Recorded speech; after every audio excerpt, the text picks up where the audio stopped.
Begin 3 last quick announcements. First of all, as you can see right here, the hashtag for the evening is NYETM for New York Enterprise Technology Meetup. Please tweet away during the demos. If you'd like to demo at a future event or sponsor drinks at a future event, please visit the website nyetm.com. And tonight's after party will be at Alani's on 145 West 45th Street between 6th and 7th Avenue. So first demo of the evening, in from Ireland, Connor Murphy from DataHug.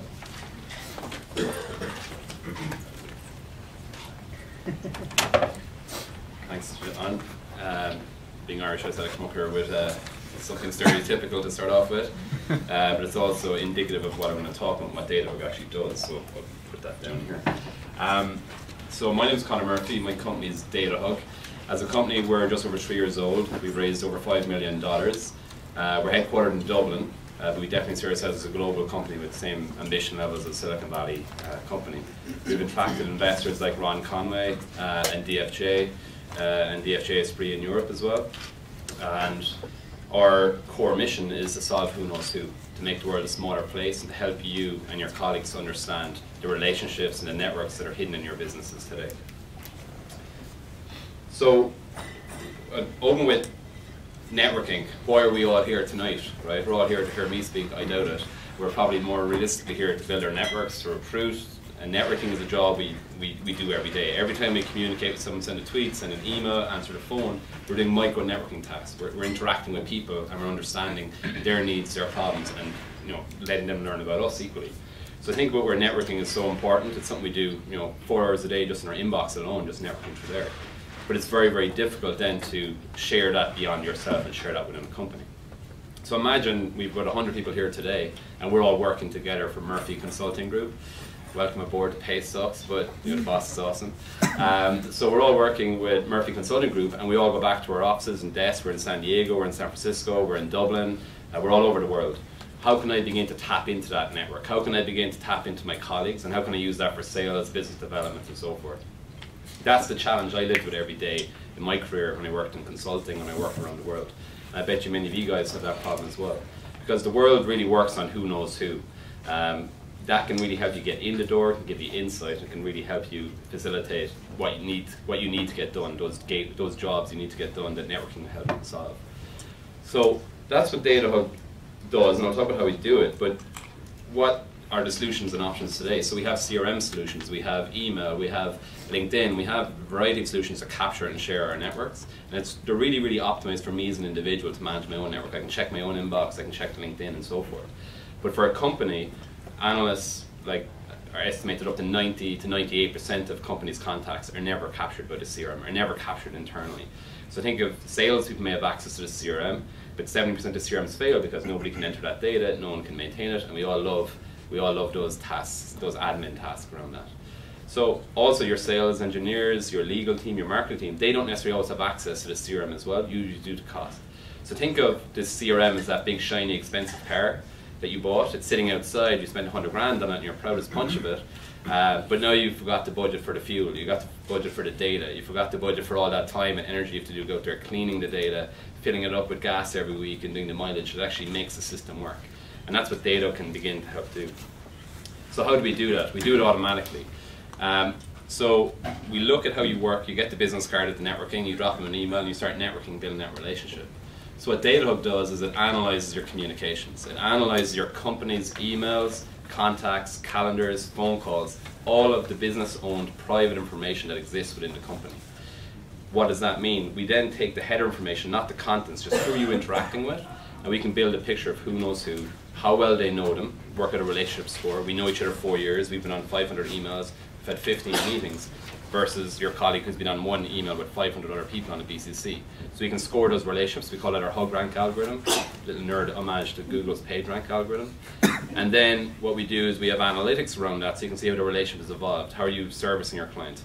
How much time is it taking collectively to interact with your big client or your prospects? And we do it all seamlessly, automatically, no data entry, no data maintenance, no change to your workflow. We capture all of that data. And on the other side, we integrate with your workflow. That's the hug part of DataHug. We hug your workflow. So as you browse the web, as you go to LinkedIn, as you're in Salesforce, we surface the relationship in context in your workflow, where you need it, when you need it, and in a way that's very, very easy for you to interact with. So this slide just summarizes basically what we say is on the left, every business, every CIO, if there's anyone in the organization, recognizes their communication technology, sees it as a cost center. So you're paying up to 80% of your IT budget just on, keeping the lights on, keeping the email servers on, all the security that has to run that, the archiving that has to happen around that. All of the telephone calls, you just see the bill at the end of the month. There could be 500 phone calls and text message interactions with customers there. Same with voice over IP, mobile on your calendar. So the data is sitting there. We allow you as an organization, with doing any changes, apply DataHug, extract that information, run it through our privacy filters, our taxonomy filters, deduplication, and then put it into a relationship engine to work out that rich, dynamic picture of who knows who and how well they know them. And then what does that mean for your business? Imagine you're a CIO, you can turn up at the next sales, marketing, business development meeting and say, who wants access to our network? Who wants to use that to get more warm introductions for leads? Who wants to generate more revenue by understanding where are we in terms of our pipeline? And I can talk through some examples of that and how are we managing that customer experience. So if you think about relationships, touch every part of your business, whether it's sales, marketing, or service, we just now unlock that. And I'll show you very briefly and give you a flavor of how we actually do that. Yeah, if I can learn how to do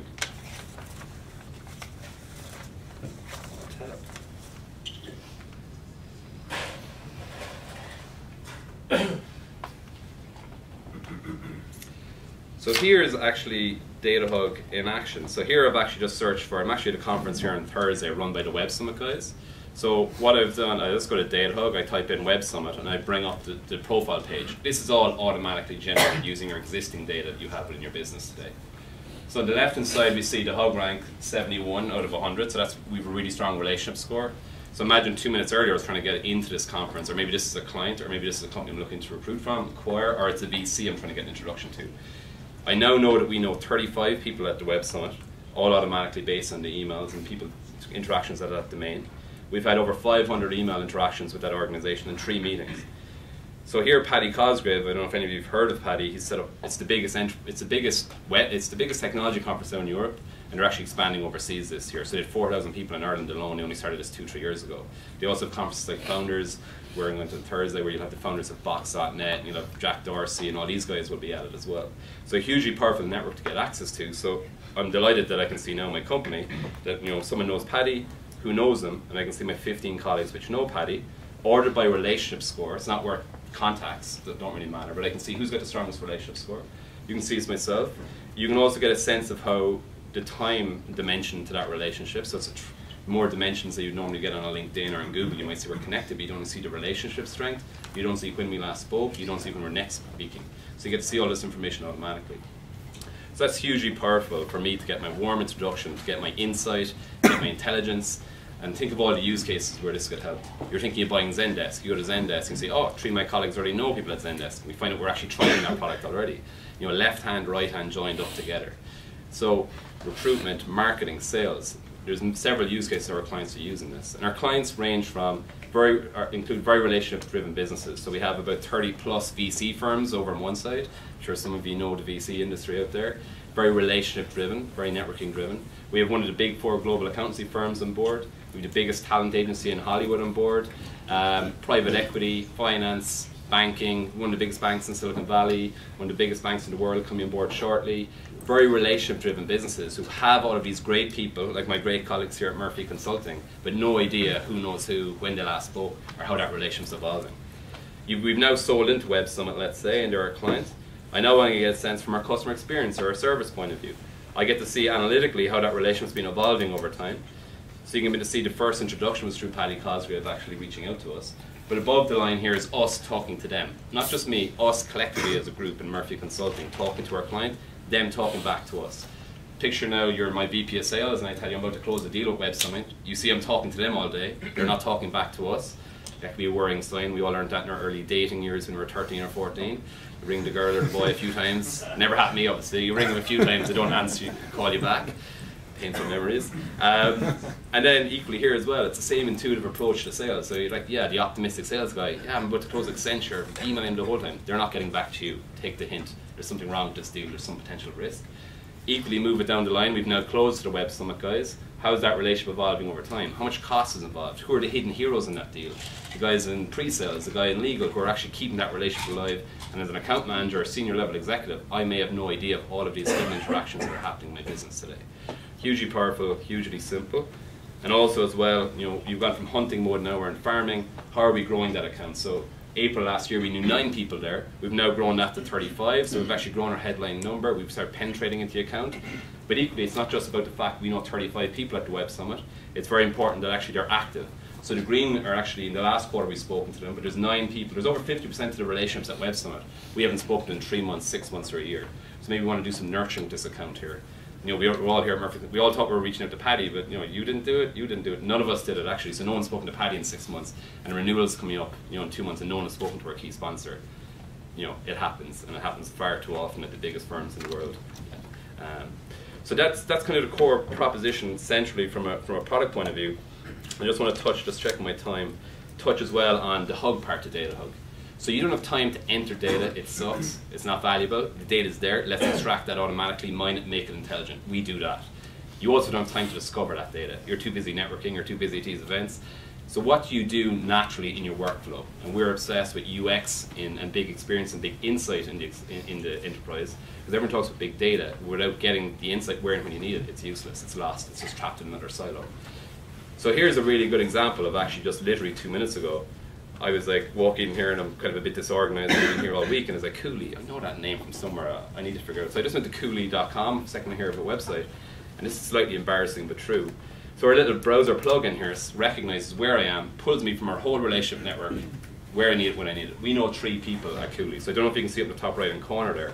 Our browser plugin says we know 3 people at Cooley. I was like, oh cool, who are the 3 people we know?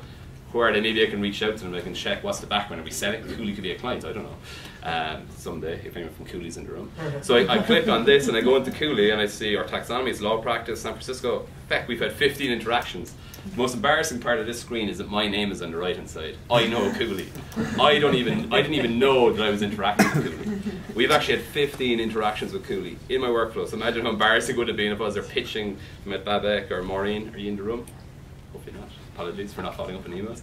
And actually see who knows them best. It was 139 days ago. I get a sense of who are the 2 colleagues who are connected. It's my colleague Bobby, who seems to have the strongest relationship. I've got a very, very low relationship, which makes sense because I don't know them. I actually checked my emails. I was on the edge of CCs with 3 emails when they first got interacted.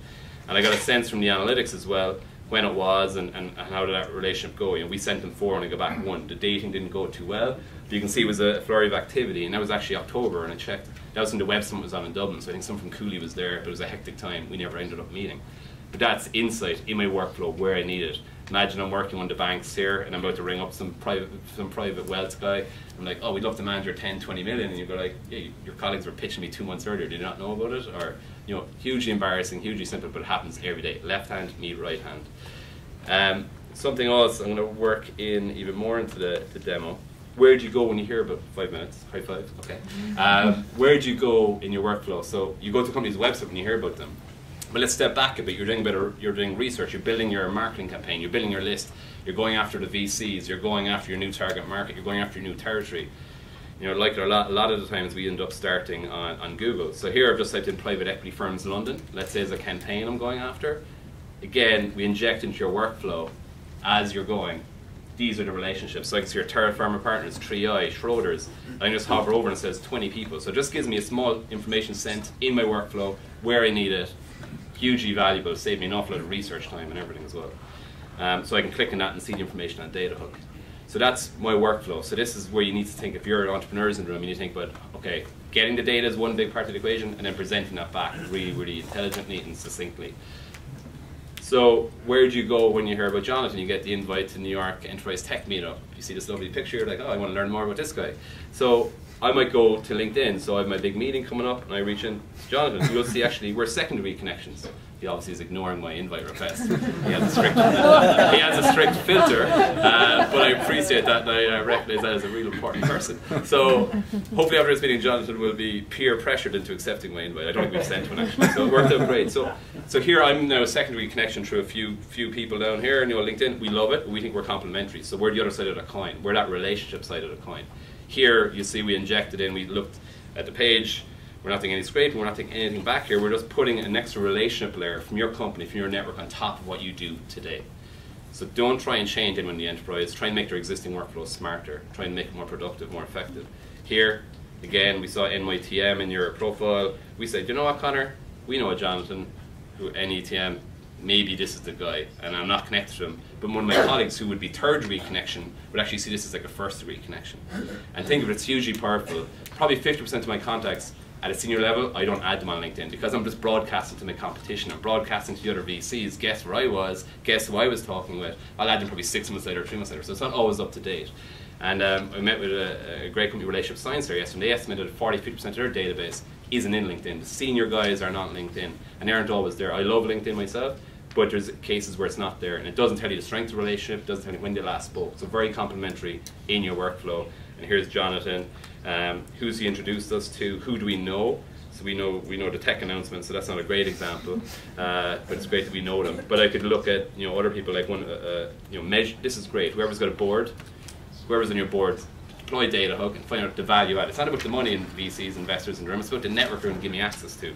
So here, Brian Caulfield's with DFJ. He's on our board. Brian's made 23 introductions for us into a variety of people. I can see the strength of the relationship. I can see what's evolving, and I can mash it up with Salesforce and see actually how many of them became meaningful relationships and clients as well.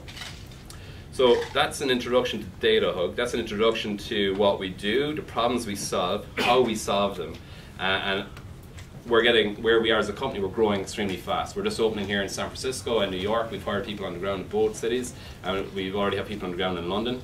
We're expanding. If you love enterprise sales, if you love business development, if you love marketing, we'd love to hear from you guys.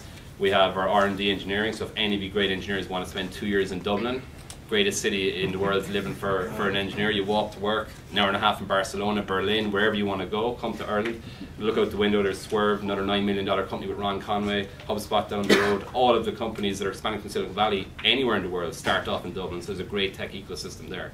And we have a few pubs, we have a few drinks, we have the home of networking, and you think of it, the greatest networking institute in New York City, the pub.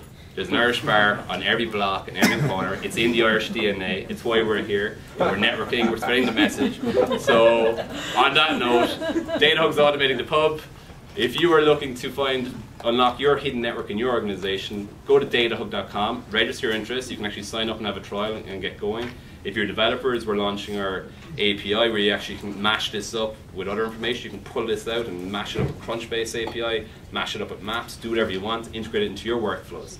And that's what we think. We think we're creating the relationship engine, the fuel for your CRM, the fuel for your workflow, and it's all available there for you. Why not go and lock it? Go to DataHug today. Thanks very much.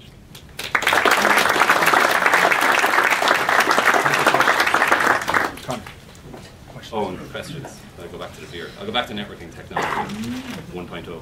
Yeah, I just have a question on so the inputs you use for some of this analysis. If you take a look at like your majority of your clients right now, what's the primary input you're using? Is it email, or is it call logs? Yeah. So I actually have a little slide here to say why we're going after, why this space is sexy, I suppose, at a high level. But here, networking is big data. And we're all talking about Twitter, we're all talking about Facebook, we're all talking about LinkedIn. You put them on a graph beside the number of emails sent each and every day. You've got 300 billion emails sent each and every day. You have about 45 billion cell phone minutes. And these are just the ones we can account. This is just the US, I think, actually, in cell phone minutes. So that is the big data that's thrown off. And it's private, siloed, locked within the organization today. So a client who deploys, we'll connect. We can go back 3 months, 12 months. One hedge fund client, we can go back 13 years. You have to do nothing. The data's already there. And going forward tomorrow, we sync with you every day. So that information is there already. So email, contacts, calendar, call out. Just one more client, because I actually work for a company that may be interested in this. Yeah. We can do 10 minutes for you. Okay. So we're a big marketing CRM company, and you have like 300, 400 salespeople. What kind of when pitching kind of the C-level suite on integrating this stuff and accessing emails and whatnot, what kind of integration issues both from the sales side and less on the tech side, but still like did you face? Yeah, so there's massive barriers which we've actually turned into advantages. Where first off, we're based in Europe, so privacy is something we had front and foremost in our minds, both from legislation and from a technology point of view. And we've come from a strong enterprise point of view where we've worked with big tax systems all over the world, banking systems. So we knew privacy was always going to be a big question mark. So we have a lot of privacy designed into their product. So at the extraction layer, you can exclude domains, you can exclude companies. At the user level, you can mark any relationship you want as private. You can hide it. You can ask for permission-based requests, so I can see someone knows Paddy Cosgrave. but I have to it's a blind intro. I'll contact a colleague, and the colleague can decide to make the intro or not. And we have various other controls in the back of that. Got it. Cool. I'd like to follow up later. Awesome. Yeah, and for CRM, we're the R in CRM, so we're the data supply that will help make your CRM go a lot better. Yeah. Hurry up. Okay, so my Exchange server is on premise. My phone system is shorter. I'm assuming this thing needs to sort of like be installed onto an Exchange server. So we work with we have a variety of connection methods. So you can install like a local extractor on your side to sync with your Exchange server and send us the header information. We can connect over service accounts. We can go directly in over IMAP if you want to be a small business, or Google OAuth. And then on your voice forward repeat systems, there's obviously a variety of them. You can go with pushing us some of the logs, or you can install some of our partners. You can install like a client-based software that integrates with your VoIP. If you were using a soft phone, it can pull in your Skype logs, and it integrates with nearly every single VoIP in the background as well. All automatically with Skype logs and everything? That involves a client install versus the audit. So it is automatic once it's installed, but for the email and for the calendar and for the contacts, it's just one sync with your Exchange server, so one point of integration there. And it can be done without IT, or it can be done, you can do individual basis without IT, and then about an hour's work to do the integration and setup. So you're talking about like some kind of an install on everyone's cell phone as well? We're not on cell phone, but in that case you don't need real time in a lot of those cases, so it could be your call log records back centrally from your billing department or from your voice or IT server in that case. But we are looking at direct integration with the phone as well. Yeah. Out of curiosity, why not just run this as a integration between Salesforce and LinkedIn, like as a Salesforce app? Is a diagram I just took out there, and basically have CRM over here, professional networking, we're the gap in between, exactly like that. So we have, I didn't demo here, we have a very powerful Salesforce app. We have a CRM sync functionality, so you can update all your records on CRM. You can do a CRM audit, so we have 300,000 contacts in our CRM, how many were dead, how many were inactive, where do we have risks, where Jonathan's a key client, but we only have coverage with one person with a strong relationship with him. So you can begin, I just showed a very, very simple use case there, but we're very deeply integrated with CRMs. We work with Salesforce Dynamics, most of the leading ones, and where clients have done custom ones in less than a day. The longest was a day and a half, I think, where clients have integrated it into their custom CRMs as well, so using our API. So if my organization is currently powered by Salesforce, can we continue using Salesforce as our interface? Salesforce is your CRM. We're not a CRM. Okay. Unless you're buying a CRM just for networking and contact management, we're a really, really complementary solution to CRM. Okay.